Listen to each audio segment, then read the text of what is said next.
Hi everybody, welcome back to my channel. I hope you're doing great. Today is a great day because we just got some incredible news from Blackmagic Design. They just released the new version of DaVinci Resolve 19.1.4, and this is big for everyone who uses Resolve on Windows. We can now finally, after all those years, render to ProRes directly from Resolve on Windows. You heard me right. So far we could only encode ProRes on a Mac or with an extra license on Linux.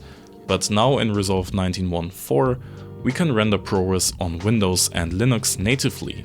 And I know a bunch of companies that are fully on Windows and only bought Mac computers to render ProRes, or companies that have to buy the Adobe subscription just for Media Encoder for ProRes. And those days are now finally over. We can export ProRes directly from Resolve. So if you're equally as excited about this as I am, please leave a comment down below. And until then, I will see you in the next video.